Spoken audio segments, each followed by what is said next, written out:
Assalamualaikum warahmatullahi wabarakatuh. Saya Asma Munita SPD. Saya akan melakukan praktek uji kinerja pada PPG tahap 1 2020 jurusan Pendidikan Bahasa Indonesia pada SMA Negeri 20 dengan materi teks hikayat. Terima kasih, selamat menyaksikan.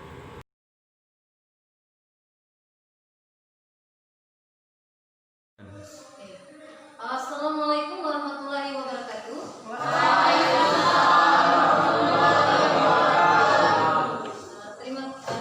Selamat pagi anak-anak ibu semua. Baik, bagaimana kabarnya hari ini? Sehat. Siapkah kita belajar hari ini? Siap. Oke, baik. Sebelum kita belajar, terlebih dahulu kita berdoa mulai. Berdoa selesai. Oke, baik. Untuk pembelajaran kita hari ini, materi kita hari ini adalah materi sambungan minggu lalu. Masih ingat? Masih. Apa pembelajaran kita minggu lalu? Teks hikayat. Nah, jadi hari ini materinya perbandingan nilai-nilai dan kebahasaan hikayat dan cerpen. Baik.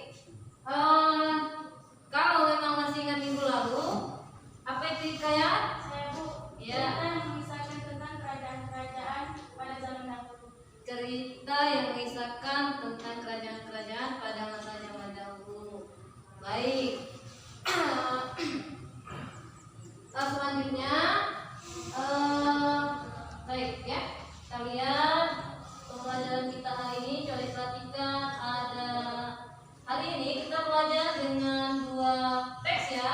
Ada cerpen dan juga ada hikayat. Ya, coba perhatikan beberapa gambar berikut ya. Oke, kegiatan kita hari ini yang pertama kita bertanya jawab ya. Yang pertama kita mencermati gambar contoh, selanjutnya membandingkan nilai-nilai, bertanya jawab, diskusi, presentasi dan menyimpulkan. Nah, manfaat dari pembelajaran kita hari ini yang harus kita pahami, yang harus kita capai. Yang pertama itu ya, kita pahami nilai-nilai. Yang kedua, lebih kenal dengan gaya bahasa. Yang ketiga, ya, menambah kosakata dan mengaplikasikan gaya bahasa dalam kehidupan. Baik, ini ada dua contoh teks kutipan ya, kutipan teks, ada hikayat dan cerpen seperti yang sudah lihat di papan tulis. Nah, bisa lihat ya? Bisa. Coba dibaca kutipan teks hikayat. Silakan, Sri Fitri boleh? Pada suatu hari, Ojan Maimun tertarik akan perniagaan di laut. Lalu minta izinlah ia kepada istrinya. Sebelum dia pergi, berpesanlah dia pada istrinya itu, jika ada barang suatu pekerjaan, mufakatlah dengan 2 ekor unggas itu.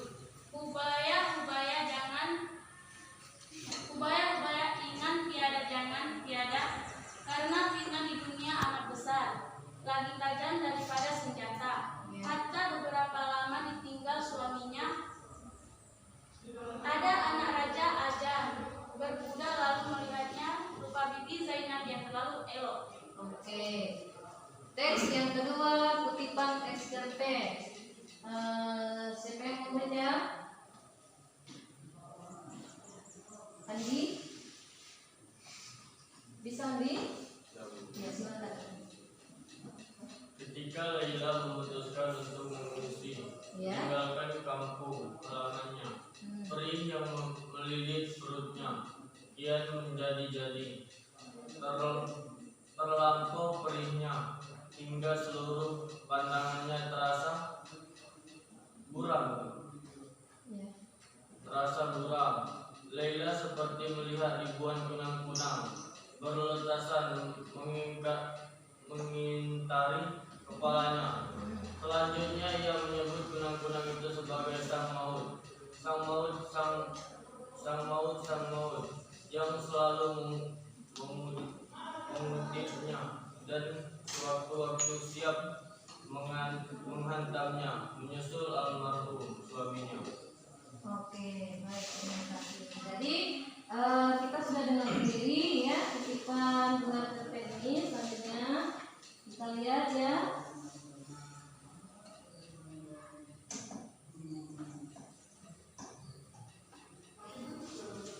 Baik, tadi kita sudah melihat, sudah membaca, sudah mendengar teksnya ya. Teks ada hikayat dan cerpen. Jadi hikayat dan cerpen sama-sama merupakan teks narasi fiksi. Kemudian narasi mengisahkan cerita atau kejadian. Hanya berdasarkan rekaan, berdasarkan khayalan atau pikiran pengarangnya. Jadi perbedaan antara cerpen dengan hikayat itu sama-sama merupakan narasi fiksi ya. Dia merupakan hikayat, dia merupakan rekaan dan khayalan pikiran pengarang. Nah, setelah kita lihat ada unsur-unsur perbandingan penggunaan bahasa hikayat dan cerpen. Kita lihat ya, pada bentuk aspeknya, jenis teksnya sama-sama fiksi ya. Di hikayat dia fiksi, di cerpen juga narasi fiksi. Kemudian bahasanya ini yang membedakan antara hikayat dengan cerpen. Jadi terdapat pada bahasa. Nah, kalau bahasa yang terdapat dalam hikayat itu menggunakan bahasa Melayu klasik, sedangkan cerpen itu menggunakan bahasa Indonesia yang zaman kini. Sesuai dengan zamannya ya. Selanjutnya sama ya yang lain.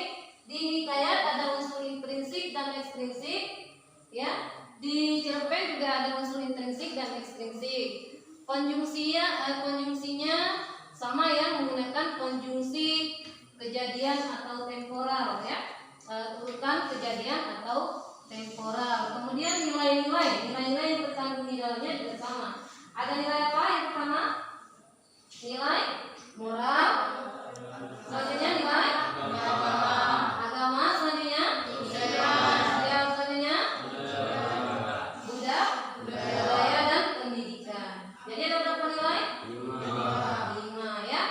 Baik teks cerpen atau teks hikayat dia mengandung 5 nilai. Oke, kita lanjut.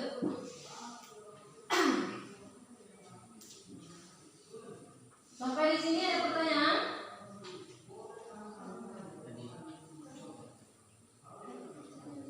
Saya Bu, Ya. salah satu nilai moral dalam kehidupan sehari-hari itu seperti apa Bu? Salah satu nilai moral dalam kehidupan sehari-hari. Nah, nilai moral itu adalah nilai sikap perilaku manusia. Jadi nilai moral itu apabila sikapnya baik ya, sikap kita baik, nilai moral kita baik. Apabila sikap kita jahat, suka mengganggu orang, membuat onar, itu nilai moralnya buruk. Ya, jadi misalnya nih ada orang yang suka mencuri, mengganggu, merampok dan sebagainya, itu nilai moral. Itu termasuk nilai moral. Tapi nilai moralnya jelek. Nah, kalau orang nilai moral yang baik seperti apa? Dia suka membantu dan suka misalnya beribadah, itu termasuk nilai moral yang baik. Oke, kita lanjut ya. Nanti yang satu lagi pertanyaannya ya.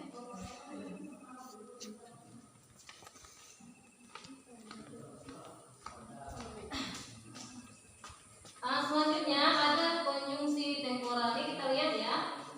Ada teks, ada contoh teks ya. Teks tadi ini masih cuma dikutip lebih sedikit.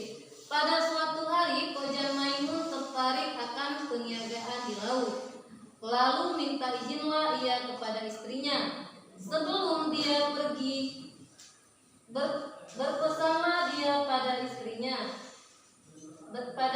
itu, jika ada barang suatu pekerjaan, mufakatlah dengan 2 ekor unggas, itu bugaya, jangan tiada, karena fitnah di dunia amat besar, lagi tajam daripada senjata. Hatta beberapa lama ditinggal suaminya, ada anak Raja Ajam berkuda, lalu melihat rupa Bibi Zainab yang terlalu elok. Nah sekarang kita lihat, ini ada konjungsi ya. Konjungsinya yang ibu merahkan itu adalah konjungsi. Yang pertama ada kata sebelumnya, itu merupakan konjungsi urutan waktu ya. Konjungsi urutan waktu yang terdapat dalam teks ayat.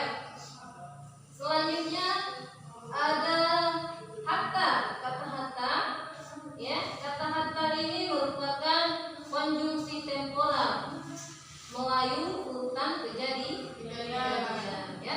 Temporal ini menggunakan bahasa Melayu klasik, kata hatta ya. Yang selanjutnya lalu, kata lalu ini merupakan juga konjungsi ya, konjungsi temporal. Oke, baik. Bisa dipahami kira-kira? Bisa. Nah, selanjutnya kita masuk di materi yang kedua mengenai gaya bahasa. Bukan materi yang kedua ya, sambungan dari analisisnya. Gaya bahasa ya.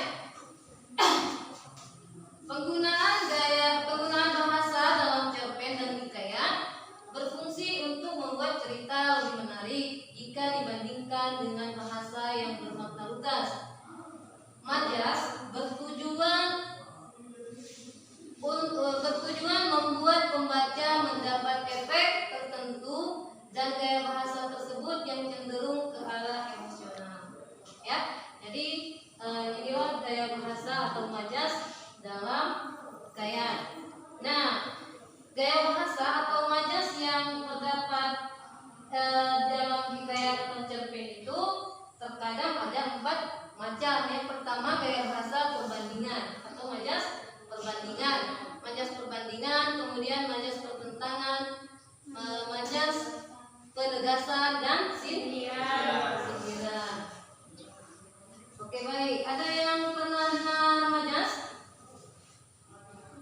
Belum ya? Nah, sekarang kita lihat seperti apa majas ya.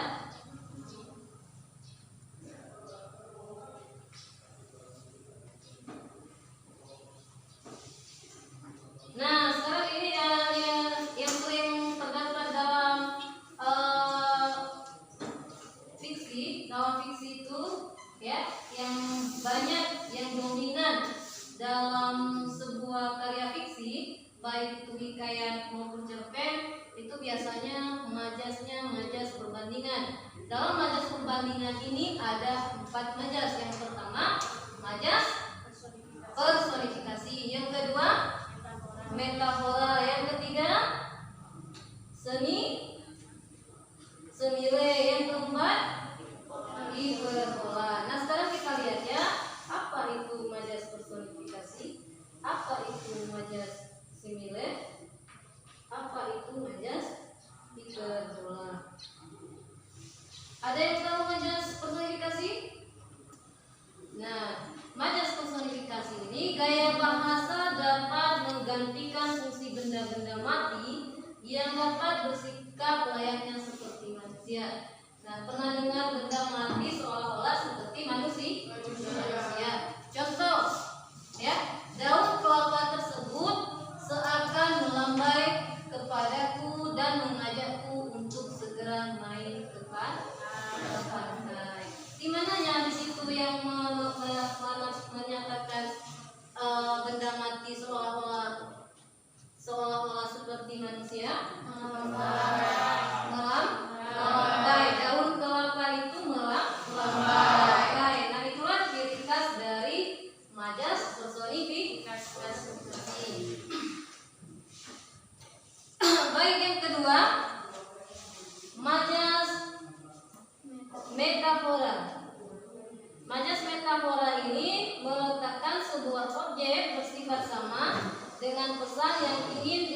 menyampaikan dalam bentuk ungkapan. Contoh, pegawai tersebut merupakan tangan kanan dari komisaris perusahaan tersebut. Nah, tangan kanan itu maksudnya apa? Tangan kanan orang yang dipercaya. Ya, jadi menggunakan dia terdapat ada ungkapan-ungkapan khusus di dalamnya. Itulah metafora. Ya, metafora ya. Metafora. Jadi tangan kanan itu bermakna orang yang dipercaya. Kira-kira bisa memberikan contoh lain mana Ibu? Baik dari contoh personifikasi boleh, contoh metafora boleh. Bisa memberikan contoh lain mana Ibu? Ayo. Apa? Jam dinding pun berdetak berjalan melingkari. Nah, jam dinding pun ikut berdetak mengikuti waktu. Baik, selanjutnya metafora. Bagaimana contoh lainnya? Misalnya, contoh lain dari metafora. Saya dijadikan kambing hitam dalam kasus itu. Ya, kambing hitam apa maksudnya? Orang yang dituduh. Orang yang dituduh ya. Oke. Baik, selanjutnya kita sambung ya. Kita sambung maja simile. Nah, coba diperhatikan. Jadi maja simile ini membandingkan dua objek yang berbeda namun dianggap sama dengan pemberian kata sambung bagaikan, bak, seperti, laksana, umpama. Itu adalah ciri khas dari maja simile. Kalau dalam diri kata itu kan ada bagaikan rembulan. Nah, bagaimana lagunya? Bagaikan rembulan di malam hari. Iya, bagaikan rembulan di malam hari yang menerangi dunia. Iya kan? Iya, itu menggunakan nada simile. Nah, salah satu contohnya seperti di papan tulis. Kakak berlari itu bagai pinang dibelah dua. Contoh yang lain, apa lagi kira-kira nak? Apa contoh lainnya? Kakak berlari itu bagai pinang dibelah dua. Yang lain, contohnya apa? Ya? Kau bagai bunga, nah, yang mekar di siang hari. Depannya itu ya, banyak contohnya. Bagai bunga yang mekar di siang hari, cantik, indah, nama-nama. Betul?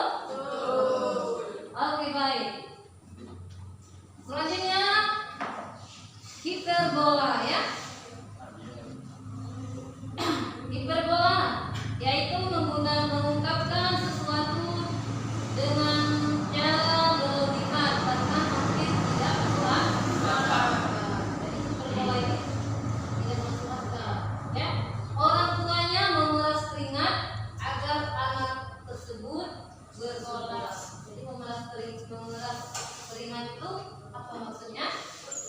Bekerja keras alias banting tulang. Itu apa namanya, menggunakan majas hiperbola. Terus contoh lain? Mana contoh lain? Oke. Hah? Contoh lainnya pasti sering ini. Kepala batu. Boleh? Susah sekali dinasehati seperti apa ya? Bukan seperti ya. Dasar kepala batu. Begitu susahnya dinasehati ya. Oke. Saya rasa baik, sampai di sini ada pertanyaan? Bu? Iya, Contoh dari majas 9 yang kita ungkapkan dalam kehidupan sehari-hari itu apa? contoh Dari majas 9 yang kita ungkapkan dalam kehidupan sehari-hari. contoh majas semile yang sering kita ungkapkan dalam kehidupan sehari-hari. Majas semile ya, ya majas semile ini banyak sekali kita ungkapkan dalam sehari-hari. Seperti yang sering kita dengar itu dalam teks yang nyanyi lagu-lagu ya, itu banyak sekali menggunakan majas semile.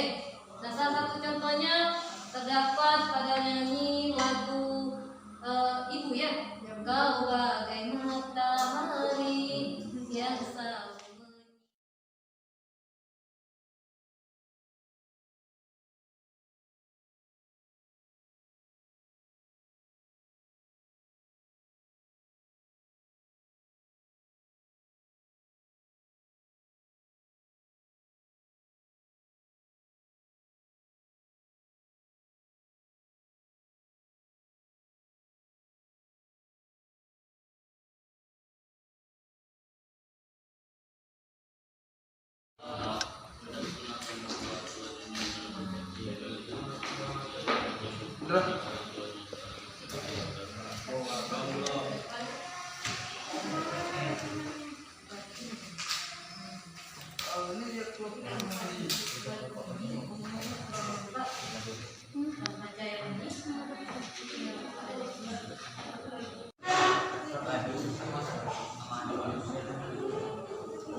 Oke, sudah? Baik, kalau sudah siap, coba masing-masing dipresentasikan ke depan ya, masing-masing kelompok. Perwakilan dari kelompok presentasikan ke depan.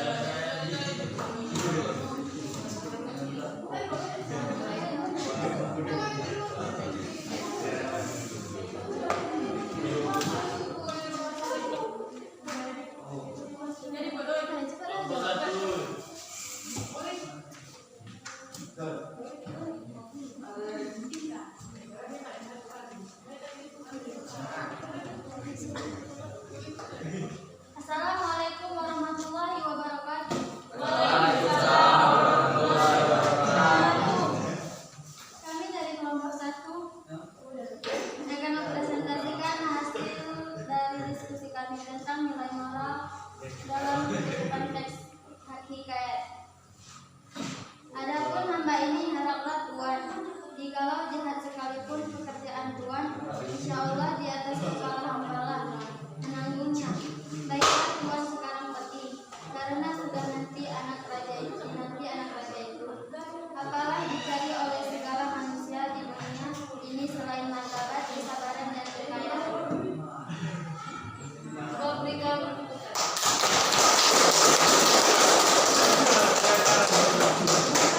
baik, Bos.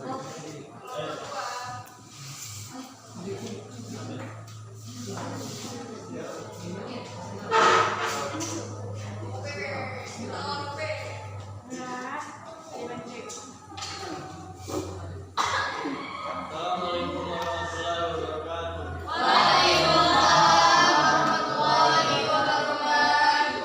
Kami dari kelompok 2 ingin mempresentasikan hasil diskusi kami, yaitu contoh dari majas milik.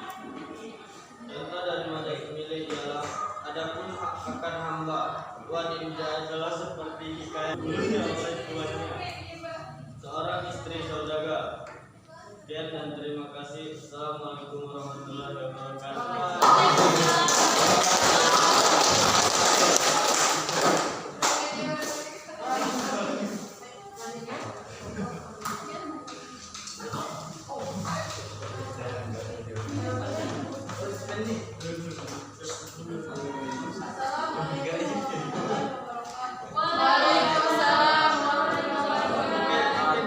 Kami dari kelompok 3 ingin mempresentasikan hasil diskusi kami, yaitu nilai-nilai moral di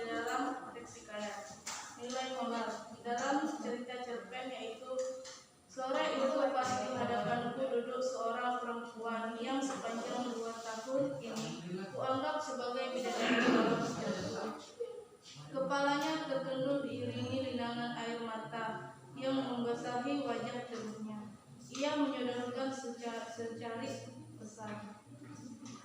Iya, betul-betul. Assalamualaikum warahmatullahi wabarakatuh.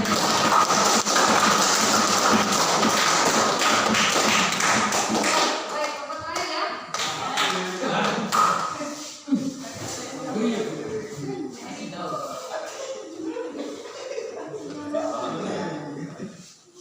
Assalamualaikum warahmatullahi wabarakatuh. Waalaikumsalam warahmatullahi wabarakatuh.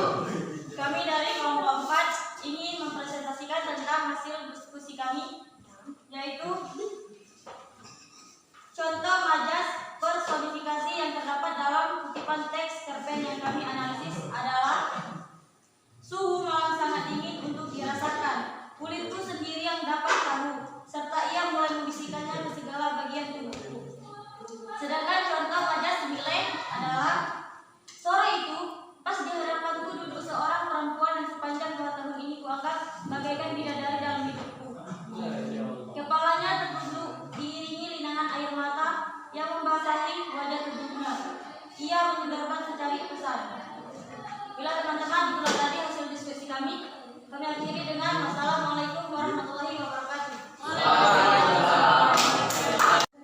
Oke, baik. Terima kasih kepada anak-anak ibu yang sudah presentasi ke depan. Ya, jadi untuk pembelajaran kita hari ini kita simpulkan ya. Yang pertama, nilai-nilai yang terdapat dalam hikayat dan cerpen itu ada 6 nilai. Yang pertama nilai apa? Nilai moral. Yang ketiga, yang keempat, yang kelima, lima nilai. Ya, lima. Selanjutnya, ya, kebahasaan yang terdapat dalam teks hikayat dan cerpen itu yang pertama menggunakan konjungsi temporal. Apa itu konjungsi temporal? Urutan kejadian waktu. Selanjutnya menggunakan gaya bahasa atau majas. Apa saja majasnya? Majas personifikasi, sihir